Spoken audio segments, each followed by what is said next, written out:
With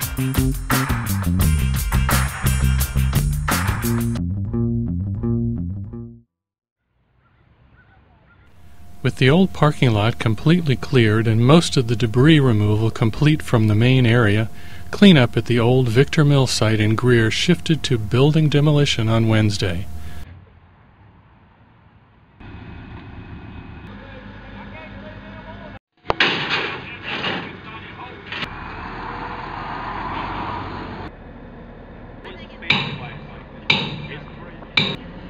Since closing more than a decade ago, the 21-acre site was stripped of valuable metals and burned, and was left for years in poor condition, with weeds and piles of debris littering the site.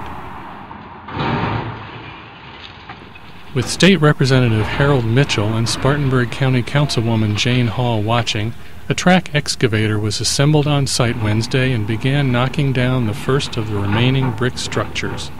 Mitchell said work will continue for several weeks until the entire area is cleaned out. Efforts were being made to keep down the dust and debris so it wouldn't get into adjoining neighborhoods, Mitchell said.